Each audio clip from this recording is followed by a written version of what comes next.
رب کی تقدیر پر شکوہ کرنا ہے کہ اللہ میاں یہ اس کا مستحق نہیں تھا۔ حسد کرنے والا خود ہی اپنی آگ میں جل رہا ہوتا ہے، اور جس سے یہ حسد کرتا ہے اس کا کچھ بگاڑ تک نہیں سکتا، کہ دل تو کہتا ہے کہ لوگوں میں بدنام ہو جائے۔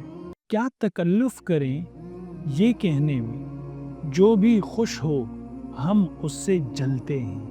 حسد ایک ایسی بیماری ہے جس کا ہم میں سے بہت سو کو پتہ ہی نہیں ہوتا، اور یہ بیماری ہمیں اندر ہی اندر سے کھوکھلا کر دیتی ہے۔ حسد کی آگ تھی اور داغ داغ سینہ تھا، دلوں سے دھل نہ سکا وہ غبار کینہ تھا۔ کسی دوسرے شخص کی اچھائی دل کو بری لگے، بلکہ دل میں یہ کڑھن پیدا ہو کہ یہ اچھائی اسے کیسے مل گئی، کسی کو مال و دولت کیسے زیادہ حاصل ہو گیا، کسی کو اتنی عزت افزائی کیوں ہوئی، اور کوئی شہرت کی بلندیوں کو کیوں چھو رہا ہے۔ حسد کا ایک لیول تو یہ ہے کہ جب ہم اپنے آس پاس لوگوں میں اپنے سے زیادہ کسی کی عزت دیکھیں، اپنے سے زیادہ کسی کا مشہور ہونا دیکھیں، تو تکلیف ہوتی ہے یہ مجھ سے آگے بڑھ گیا۔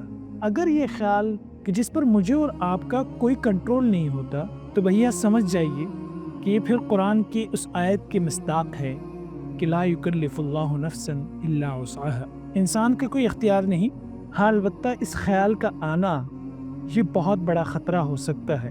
جیلیسی اور حسد کا دوسرا لیول یہ ہوتا ہے کہ آپ صرف محسوس نہیں کرتے کہ دوسرا مجھ سے آگے بڑھ گیا ہے یا دیکھو اس نے ترقی کر لی ہے۔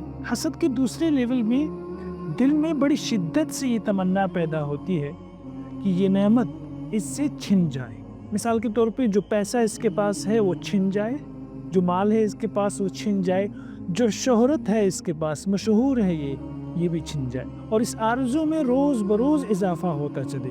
یہی جیلسی ہے۔ نیکسٹ لیول یہ ہو سکتا ہے کہ پہلے تو دل میں خیال آیا، پھر تمنا پیدا ہوئی، اب یہ سب کچھ ہو جائے، اس کے لیے کچھ کر گزرنے کا وقت آ جاتا ہے۔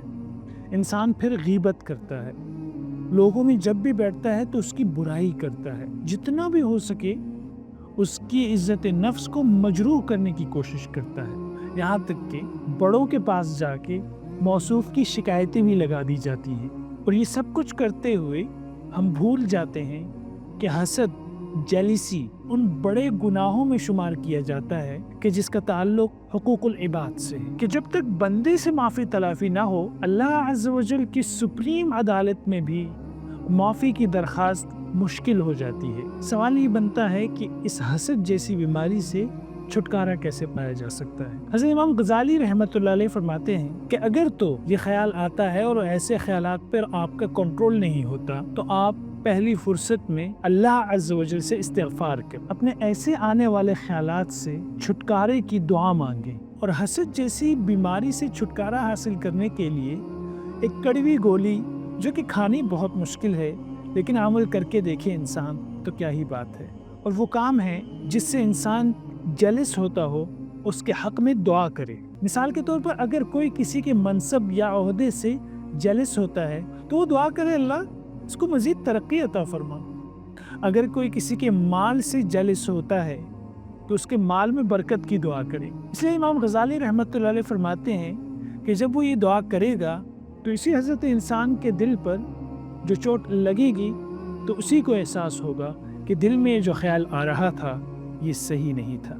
تیسرا اہم ترین کام، ہم جس سے حسد کرتے ہوں ہم لوگوں کے سامنے اس کی تعریف کریں۔ اس سے ہوگا یوں کہ دل تو کہتا ہے کہ لوگوں میں بدنام ہو جائے، دل تو کہتا ہے کہ لوگوں کے سامنے ناکام ہو جائے، لیکن پھر بھی لوگوں کے سامنے آپ اپنی زبان سے اس کی تعریف کریں تو دل بھی سمجھ جائے۔ گویا دل میں اٹھنے والے حسد جیسے خیالات کو ریزہ ریزہ کر دینا ہوتا ہے۔ کیا کبھی ہم سوچتے نہیں کہ حسد کرنا ایک طرح سے رب کی تقدیر پر شکوہ کرنا ہے کہ اللہ میاں یہ اس کا مستحق نہیں تھا، اس کو یہ نعمت نعوذ باللہ کیوں ادا کی ہے۔ کوئی دوسرے لفظوں میں ہم اللہ عز و جل پر اعتراض کر رہے ہوتے ہیں، اور یہ خطرناک بیماری ایسی ہے، حسد کرنے والا خود ہی اپنی آگ میں جل رہا ہوتا ہے، اور جس سے یہ حسد کرتا ہے اس کا کچھ بگاڑ تک نہیں سکتا۔ اسی لیے امام غزالی رحمۃ اللہ علیہ فرماتے ہیں if you are getting jealous of someone remember، اگر ہم میں سے کوئی حسد کی بیماری میں مبتلا ہے اور اپنے آپ کو سدھارنا بھی چاہتے ہیں تو پہلا کام یہ کریں کہ جس سے بھی حسد کریں اس کے لیے خوب دعا کریں، اور دوسرا لوگوں کے سامنے اس کی تعریف کریں، اس کی اچھائیاں بیان کریں۔ اللہ عمل کی توفیق دے۔ السلام علیکم۔